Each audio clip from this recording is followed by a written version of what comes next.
What's up, guys? Back with some more faction focuses. Gonna be doing the Imperial Knights and the Chaos Knights. So we'll start with the Imperial Knights. We're here in Adamant Clad. Jump down to see what they give us for faction rules. The faction rule is Code Chivalric. If your army faction is Imperial Knights, at the end of the Read Mission Objective step, you must select one of the oaths below to be active for your army. Models from your army with this ability gain the associated oath ability, and you gain the associated deed to complete. If at the start of any of your command phases your selected oath's deed is completed, your army becomes honored for the rest of the battle, and you gain 3 CP. You can only gain CP in this way once per battle. Alright, so you have 2 different oaths to pick, and you pick them right after you figure out what the mission is. Alright, so the first one is Lay Low the Tyrant. Oath ability. Each time this model is selected to shoot or fight, reroll a hit roll of 1 and reroll a wound roll of 1. Alright, so each time they shoot or fight, you can reroll a hit roll of 1 and reroll a wound roll of 1. So is it just one of each? So you just get to reroll 1, 1, and 1, 1, or you get to reroll any of them? I would assume it's just one, because giving them full rerolls all the time, just for picking this, would be probably a little too strong for Knights. So I'm assuming that's just one hit and one wound roll of a 1 each time. And then the deed is, this deed is completed if the enemy warlord is destroyed. So you kill the enemy's warlord, you gain 3 CP the next command phase. Alright, then Reclaim the Realm. Oath ability. Add 1 inch to this model's move characteristics and 1 inch to advance and charge rolls made for this model. This deed is completed if you control 1 or more objective markers in your opponent's deployment zone. Alright, so those aren't that easy to complete depending on what your enemy's warlord is. A lot of times they're hard to get to, and controlling objectives in your opponent's deployment zone isn't that easy. So if you do them, it'll probably be more late game, giving you 3 CP at the end, toward end game, which could be useful. So just in 1 hit roll of 1, 1 wound of 1, and then 1 inch to your move, advance and charge. They're okay. Not super strong, not nothing, but yeah, that's not super impressively jumping out to me. If you can pull it off and get the 3 CP, that would be great, but the rest of it's just okay, in my opinion. Then you get the Noble Lance attachment roll. All Imperial Knight models from your army have the Feel No Pain 6+ ability. If your army is honored, those models have the Feel No Pain 5+ ability. Alright, so if you're able to pull off your deed, your whole army goes to 5+ Feel No Pain instead of a 6+ Feel No Pain. But on models with that many wounds, the 6-up Feel No Pain isn't that bad because it gives you a couple extra wounds. So that's okay. That's useful for Knights. Then they're giving us a Warglaive. 12-inch move, toughness 10, 3-up save, 12 wounds, leadership 7, objective control 8.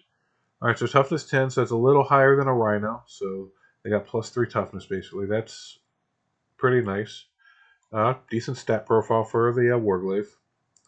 Then you get Melt-A-Gun, has Melt-A-2, 12-inch range, 1 attack, 3-up to hit, strength 9, -4 d6 damage. Within 6 inches, you get to be d6 +2 damage. Then you get the Questoris Heavy Stubber, Rapid Fire 3, 36-inch range, 3 shots. At 18, you'll get 6 shots. Hits on 3, Strength 4, -1 damage. Thermal Spear is Melt-A-4, 24-inch range, 2 shots, 3-up to hit, Strength 12, -4 d6. So at 12 inches, you'll be in d6 +4. So they're getting the Strength 12 and the +4. This is going to be a lot better than the regular Valtals are in the vehicles right now. Although I do believe it lost about 6 inches of range. I believe they were 30 inches before. Then combat, you got your Reaper Chain Cleaver. It has a strike and a sweep. So 4 attacks to 8 attacks. Both hit on 3. Strength 10 to strength 8. -3 to -2. 3 damage to 1 damage. Alright, that's fairly solid. Decent shooting, decent combat. Pretty much what you should have out of a Warglaive, I think. Then he gets Impetuous Glory. Each time this model makes a charge move until the end of the turn, melee weapons equipped by this model have the Sustained Hits 1 ability. Alright, so if you do the sweep, you should get at least 1 extra hit every time, and with 4 attacks, you'll get an extra hit more times than you won't, most likely, so not bad. And then once he's down to 4 wounds, you subtract 1 from his hit rolls, and he has a built-in 5-up invul against ranged attacks only. Alright, so nothing I'd complain about there, nothing shocking, all looks pretty decent for a Warglaive. Then they give us Canis Rex. If Canis Rex is destroyed, flip this card over and follow instructions for using Sir Hector. They don't show us that, so Canis Rex still pops out the Sir Hector if it dies, but we'll have to wait till the index to see that. So 10-inch move, T12, 3-up save, 22 wounds, leadership 5, objective control 10. That's really nice. Then he has the Chainbreaker Lasm Pulsar. Has a high intensity and a low intensity. Both are blast. Both sustained hits 1, so 6 extra hits. 24 inches, 36 inches, D6 to 2D6. Both hit on 2s. Strength 14 to strength 7. Neg 3 to neg 1. 4 damage to 2 damage. Well, it's a solid weapon. A Chainbreaker Multi-Laser, sustained hits 1, 36-inch range, 4 attacks, 2 up to hit, strength 6, AP 1 damage. Oh look, everything he has sustained hit, so easily popping out extra hits. Freedom's Hand has a strike and a sweep, strength 5 or 5 attacks to 10 attacks, both hit on 2s, strength 20 to strength 10, neg 3 to neg 2, 9 damage to 3 damage. Alright, that's a very powerful weapon. No warrior options. Is Epic Hero. He's equipped with Chainbreaker Lasm Pulsar, Multi-Laser, and Freedom's Hand. Alright, so yeah, that's all the weapons they list. So yeah, there's no upgrades. That's what he's got all the time. Deadly Demise D6, blows up D6. Blows up within 6 inches for D6 mortals. Coach Volveric, Super Heavy Walker. I don't know that we've seen what Super Heavy Walker does, so we'll have to wait and see what that is. Legendary Freeblade. Once per turn, you can target this model with a stratagem for 0 CP, and you can do this so even if you've already targeted a different unit with that stratagem in the same phase. Alright, that's nice. A free stratagem, and you can reuse one. So if they do have their Rotate Ion Shields, you can do it on someone else and then do it on him for free. Although if you're playing against them, I guess you would shoot him first and make him use it, because he can do it for free even if it's been used by a different unit, but it doesn't say another unit can use it if he's used it first. So that's one way to try to get around that, force him to do it first. Chainbreaker, each time this model makes an attack, on an unmodified successful hit roll of 5 plus scores a critical hit. Alright, so all these sustained hit 1s are going to be popping off on 5s instead of 6s, so twice as effective. So yeah, that's pretty good. Then once he's down to 7 wounds, strike on hit roll, 5-up invul, also only against ranged attacks. So he has Vehicle, Walker, Titanic, Towering, Restores Character, Epic Hero. Towering, I think, is the thing that lets you not get some of the terrain benefits that other people get. We'll see what Titanic does. And Walker. And yes, Sir Hector can still get out. And then they give us Weapon Spotlight. They're giving us the Thundercoil Harpoon. Alright, we don't see much of this knight out there very much, but we'll see if you start seeing it more.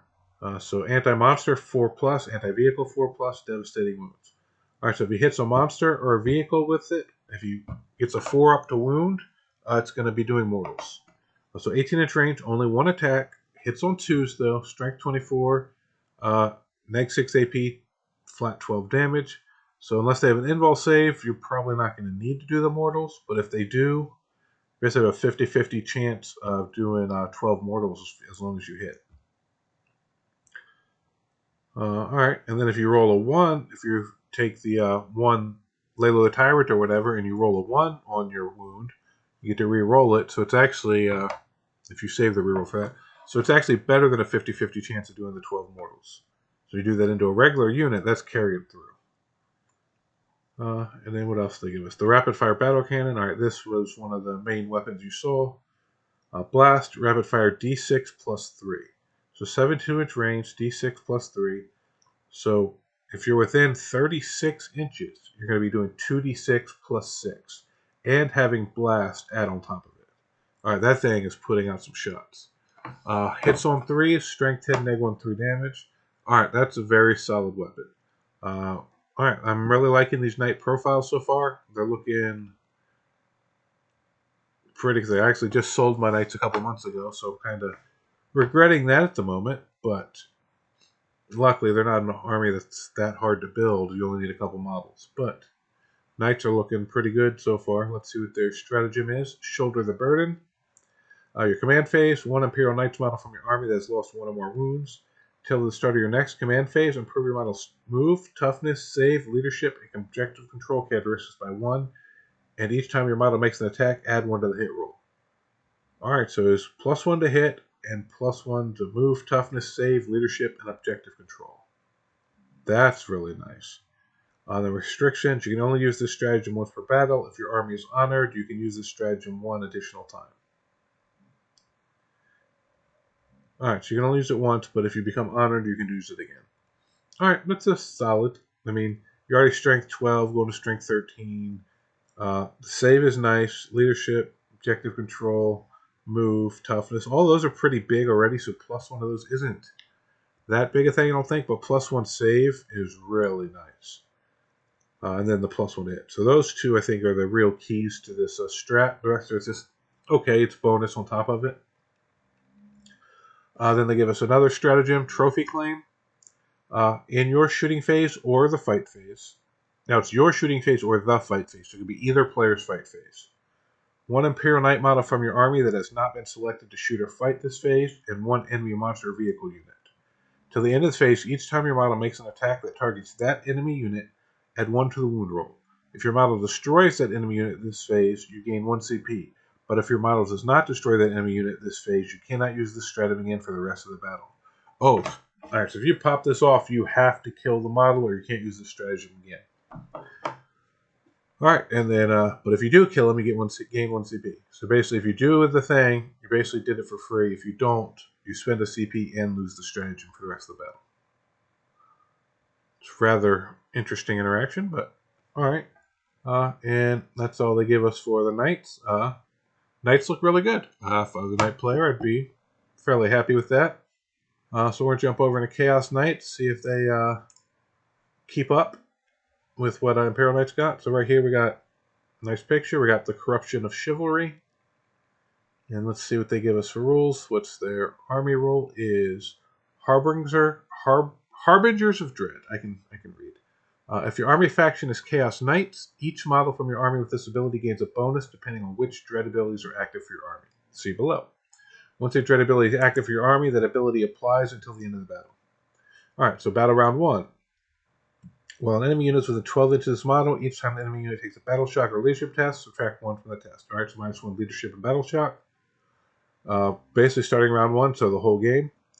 And then starting round 3. Oh, so there's only 2 things now. So not these whole charts you pick from. So they really simplified that down. Doom and Darkness. Each time this model makes an attack, if the target is battle shock, add 1 to the wound roll.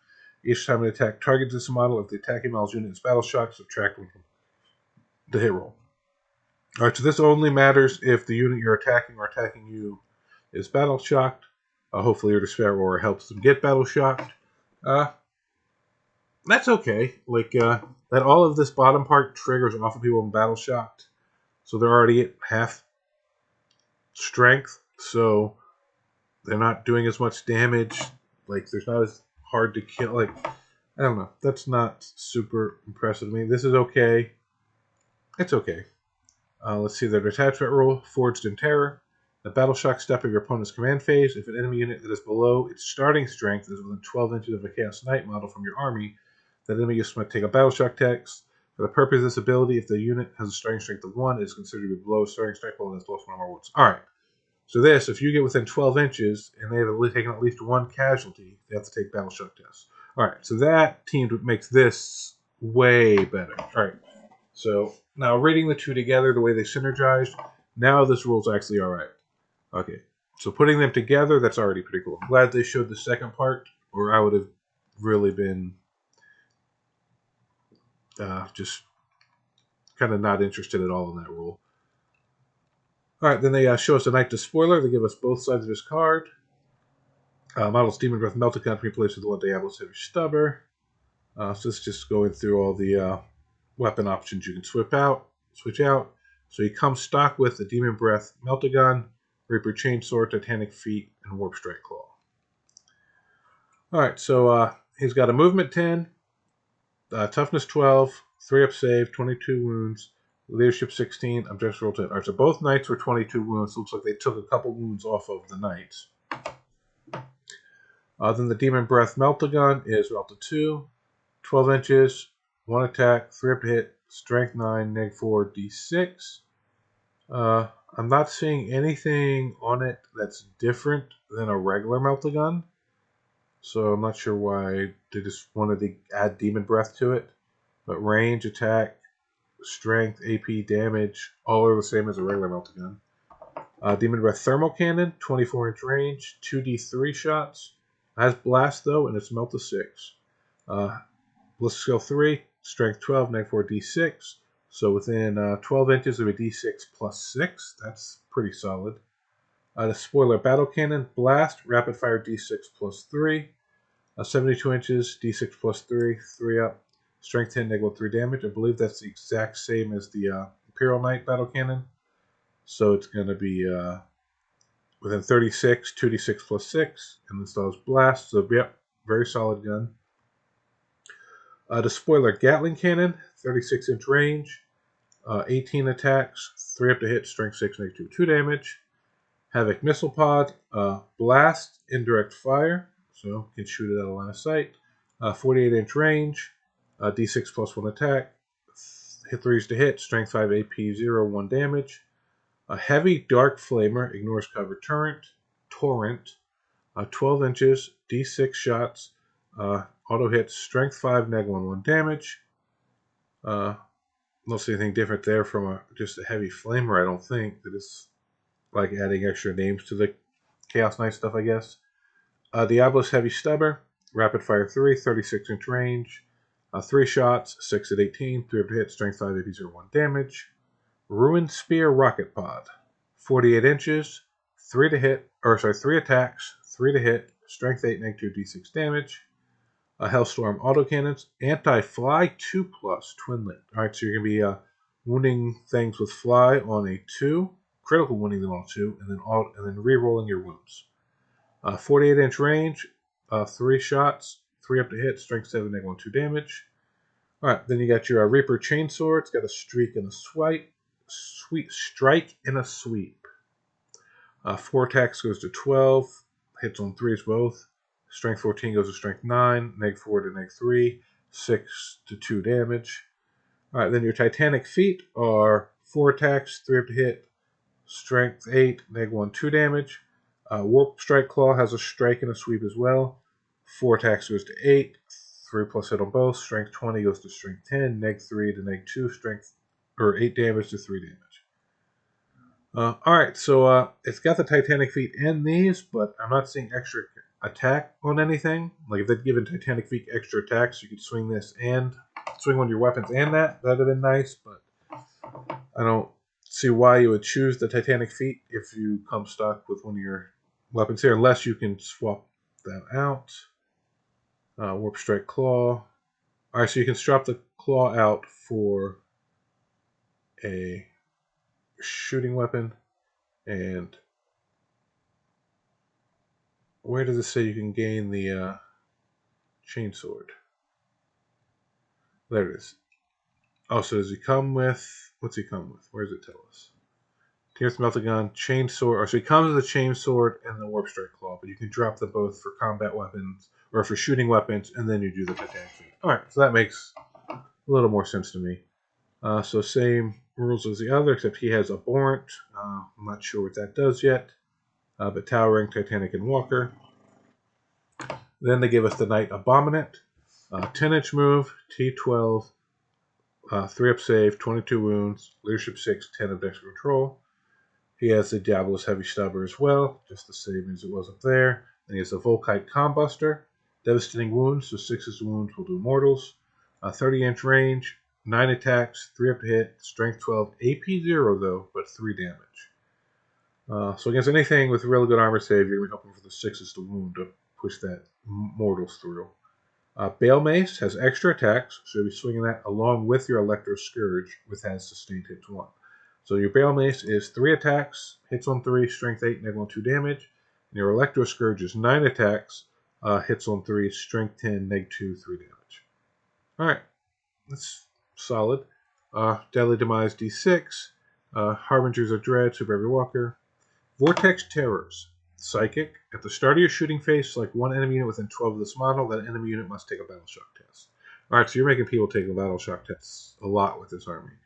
Warp Storm Psychic. At the end of your movement phase, roll 1d6 for each enemy unit within 9 inches of this model. On a 3+, that enemy unit suffers D3 mortal wounds.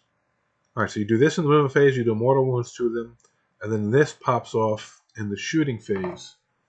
And then you also have your other rule that if you're within 12 of them anyway, you may make them take battle shocks and just for being taken wounds, and if they already popped a mortal. Alright, so this stuff really synergizes together. If you look at any of it in a void, it's okay, but once it all starts stacking the buffs and the layers together, it's really kind of pretty solid, because I think Battle Shock's going to be huge. Turning off people's objective control, not to mention the buffs it gives you, and then stopping them from using stratagems. Making them take damage if they try to fall out of combat with your knights. Alright, that's solid. And then once he's down to 7 wounds, subtract 1 from the hit roll, 5 up invul. Only gets range, probably the same here, yep. Alright, and then a weapon spotlight to give us the Desecrator Laser Destructor. 72-inch range, 3 to hit, 3 attacks, hits on 2s, strength 18, negative 4d6 plus 3 damage. Alright, that's decent. No, he doesn't have any bonus rules on him, so he's just flat what the stat line gives you. And then they give us the Warp Strike Claw, which has a strike and a sweep. I believe we just read it up there, but look at it again. 4 attacks to 8, both hit on 3s, 20 to 10, neg 3 to neg 2, 8 to 3. Alright. Yeah, that's interesting that they give us the data sheet for that, but they also gave it up there. They could have just given us a whole different weapon. Then giving us some stratagems. We got Dreadhounds. At the start of your shooting phase or the start of the fight phase. 2 or more War Dog units from your army and 1 enemy unit that is an eligible target for each of those selected War Dog units. Until the end of the phase, the selected War Dog units can only target that enemy unit, but all the weapons equipped by those War Dog models gain the Sustained Hits 1 ability. In addition, if that enemy unit is battle shocked until the end of the phase, each time a selected War Dog model makes an attack against that enemy unit, an unmodified hit roll of 5+ scores a critical hit. Alright, so you use this, and 2 or more of your War Dog units get to shoot the same unit, and they gain Sustained Hits 1, but if that unit is battle shocked, they're going to be getting the extra hits on 5s. That's okay. Not sure it's amazing, but it's okay. And then that's all they give us. I think both knights look good. The Chaos looks like it synergizes a little more, like has the rules compounding on each other. Imperial Knights, just the flat data sheets and rules just by themselves looked good, but as a whole, I think they're both going to be pretty good, especially if you can make people keep failing Battle Shock tests and their objectives and stuff. That will really help swing primary in your favor. And in the end, that's what it really comes down to, scoring points. Alright, well, thanks for hanging out with me. This is the last faction focus for now until they start releasing some next week. I'm caught up on all the ones I was behind, and we'll see you then.